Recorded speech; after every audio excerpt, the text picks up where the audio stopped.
I think one thing has been the buzzword around here with our basketball team has been our chemistry is much better than it was a year ago. I think that this group has gotten kind of used to us, the staff, and our style of play and the way we want to do things, our day-to-day, and how we operate. I think that's been really beneficial. We had a great summer of spending time together and really getting to know one another. That was very special for all of us, and yeah, I think we're in a good place. We don't have the depth that we would like to have right now. We're a little beat up, unfortunately, and we got to be really careful as we move forward here in the next couple weeks that we get some of our kids that we know are going to play a lot of minutes, some additional rest time. But as far as where we were a year ago, completely different and much better. How has Amanda taken to, I know an increased role offensively, how has she progressed there? Well, I think she really likes it. You know, the opportunity that she knows that we have to have the ball in her hands more. She's going to have more opportunities to score for us and make decisions for us. Bee's a funny kid because she's such a great teammate. She doesn't get caught up in individual accolades, awards, points, any of that. She's more concerned with what's good for the group and what's good for the team. And so the one thing about Cahill is she's always going to do what we ask her to do and be really, really good. But she's a unique player. And after last year, we really sat down and evaluated our team and watched a lot of film. And we're very, very committed to trying to get the ball in her hands more. Has her game even expanded a little bit farther away from the basket? I know obviously a lot of her scoring last year. Well, I think she's very comfortable, you know, with pick and pop and being in that trail spot and shooting the ball beyond the arc. I think she's really comfortable, but she always has been. I mean, that's just kind of part of her makeup. I think one of the things that you guys will see an improvement in her game is her ability to catch, rip, and drive. I think she spent more time this summer intentionally trying to improve her ball handling skills, improving being away from the bucket, but also adding the ability to rip, drive, and get past her defender. So that's one of the things that she's added to her game, and she needed to. We know that she can catch and she can shoot, but now if her defender runs out and closes out, you know, can she rip, drive, and get past that guy? So she's added that to her game, but you know, she certainly is one of those kids that really doesn't get caught up in, you know, what's best for her. It's what's best for our team. Who are some of those players that are banged up right now? Well, we have Jess that's banged up. She got hurt. Well, she was on Hoosier Hysteria. That's coming off of, you know, got hit in the head or got hit in the jaw. So she's coming off of a jaw injury. And you know, Jen Anderson's been out with a low back issue. She has strep right now. And so, you know, we've just had some nagging, nothing that's going to keep these guys from, except for Jess. Jess won't be available. We have a close scrimmage on Saturday. She won't be available for that, and it's too early to tell if she'll be available against Slippery Rock. But nothing that's going to keep these guys from having to shut down the year. It's just they're nagging enough right now that they've been held out of practice, and we're really having to try to manage their practice time. Is it a break of some kind with the jaw? No, she just got. We had one of our practice guy went up and to hit a shot and just came up right and hit her in the low jaw, and really. You know, head went back, neck went back, so we're just really cautious on, and she's dealing with some strep too. So, you know, she's had some viral issues that she's been dealing with, and then she just got diagnosed with strep as well. So it's kind of going through our whole team right now. I wish I could keep them away from one another, but that's kind of hard to do in practice. I mean, how precarious is it this season having 10 available players? Trying to stay healthy? Sure. Well, I think that's one of the things that we as a staff have to manage, and we've got to do a really good job of not just talking to our players, but also talking to Coach Tom and talking to Rob every day about you know, how they perceive our players to be, whether that's fatigue, tired, aching pains, whether we have to give other kids reps. One of the nice things we have is we have a really good practice squad. and they've been really good at being able to come in, and now we don't have to use all of our reps. We don't have to go from the offensive end and now flip it to the defensive end. We can really work those 5 kids on the offensive end against our practice squad, and then we can put our practice squad on offense and really work our defense. So they've been a real blessing to have, and they're a good group of guys, and they're talented. How is Taishi, I guess? Taishi's been a great surprise.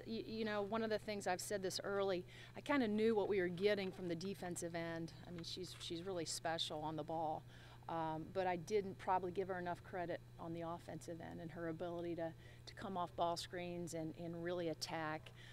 She's done some things in the course of our practice that I have no player that we've had in our program in the short year and couple months that we've been here has been able to do.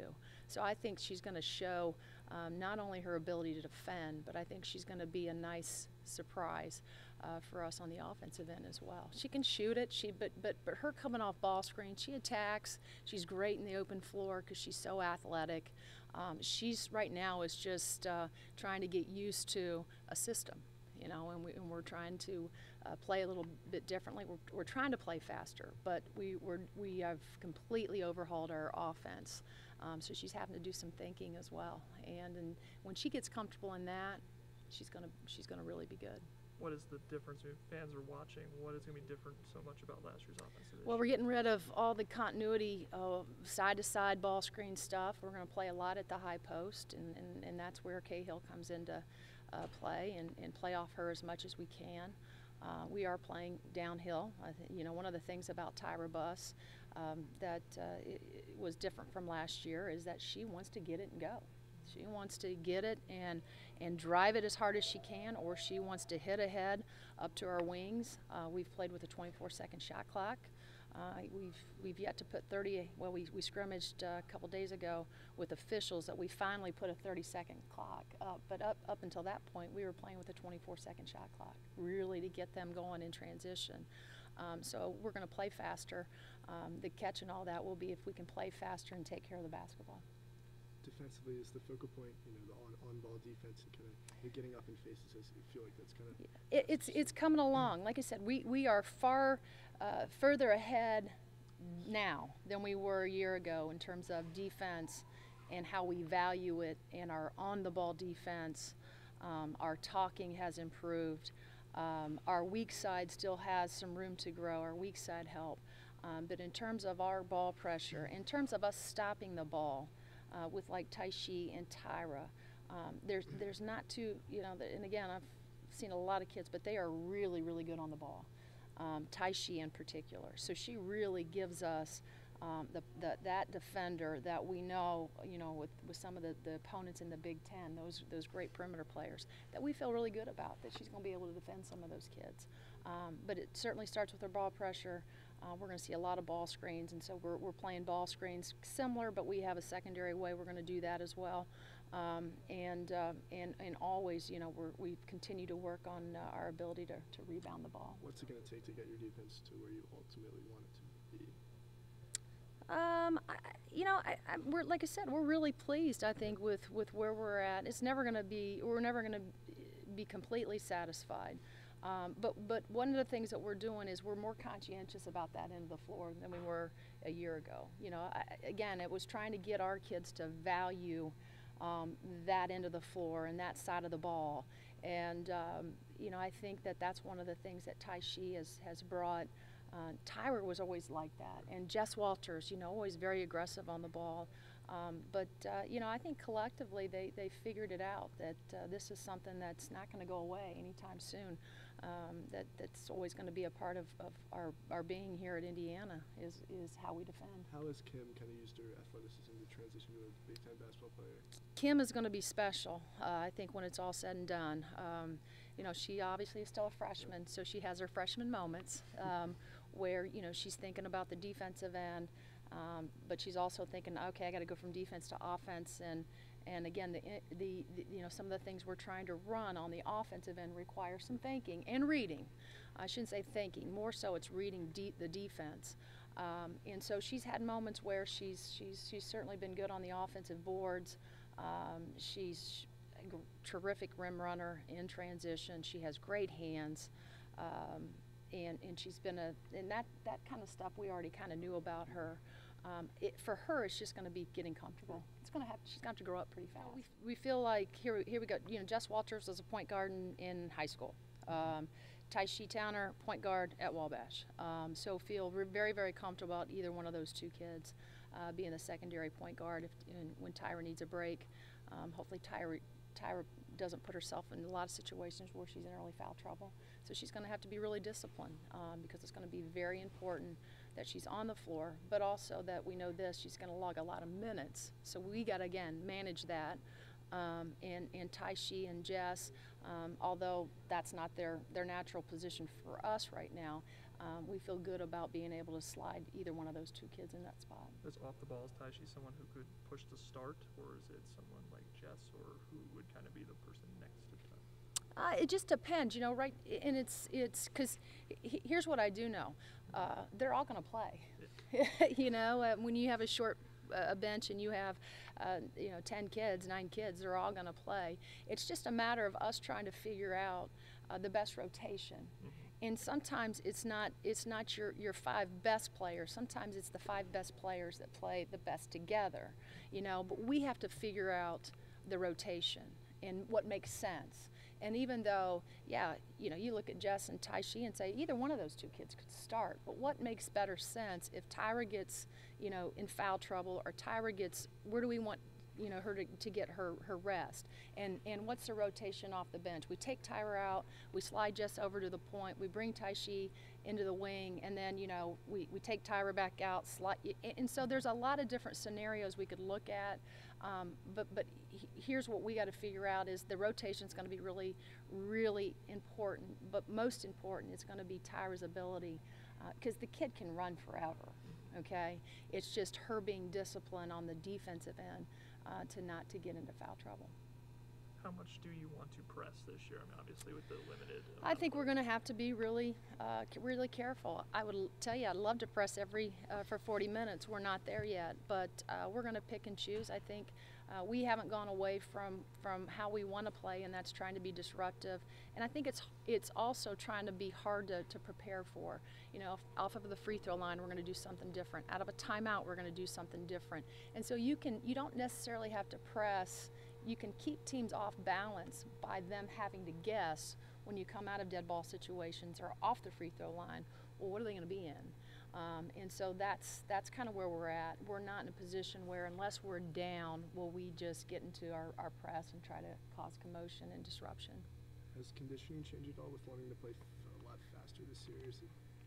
I don't think it's changed. I think we've just been more intentional about talking to our four-man about the ball can't hit the floor. It has to get on the net. We have to catch on the run. Tyra, Tia, Tyshee, our guards have to catch deeper in order to get the primary break started. And so we've done things of that nature in practice without any defense, just to create habits, for our post players to get it out of the net, to catch on the run. And we've done a lot of 3-on-0 stuff that just is, again, creating good habits that become natural for them to get out and run wide and hard. How confident is Tyra in the three-point shot this year? Well, she won the 3-point contest at Hoosier Hysteria, so she's shooting, John, I think with a ton of confidence, and that's we need her to do that. That's one of the areas that after we sat down at the end of last year and really evaluated where she was, we all agreed that that was one of the things that she had to improve on, and that was her consistency behind the three-point line. And I think she's shown that. She's shown that in practice. The Hoosier Hysteria thing, I give her a hard time. That wasn't a fluke. She's been shooting the ball really well. How long did it take you to practice the quant? Well, like you said, any good coach watches film. So I watched a ton of film, and as I said, they asked me to do that and be a part of that. And initially, knee-jerk reaction was, I'm not, no way. And then, and I mean this, the more I'm around this group, I mean, I love this group, and I just decided what the heck, and it surprised everybody, I think, that I was able to pull that off. But I will say this, I felt like one of them, right? Was getting ready to tip off an Assembly Hall 40-minute game because I was nervous. You know, I had the butterflies, but that was a good thing because I knew if I had butterflies, I was ready. So, but it was a ton of fun. We enjoyed that, and like I said, Hoosier Hysteria is one of our favorite events.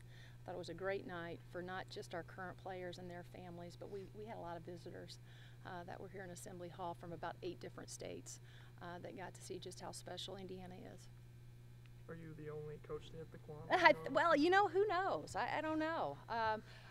That's a good question. I would have to ask Ryan to do some research on that to see if I was the only coach to hit the Quan. It's kind of a popular song right now. That and the Shmoney, I think. They asked me to be able to finish with the Shmoney, and I said, you have to pick one. It's either the Quan or the Shmoney. Pick one. So, but yeah, so we had a lot of fun with that. But it was a little nerve-wracking there. But like I said, I was able to pull it off.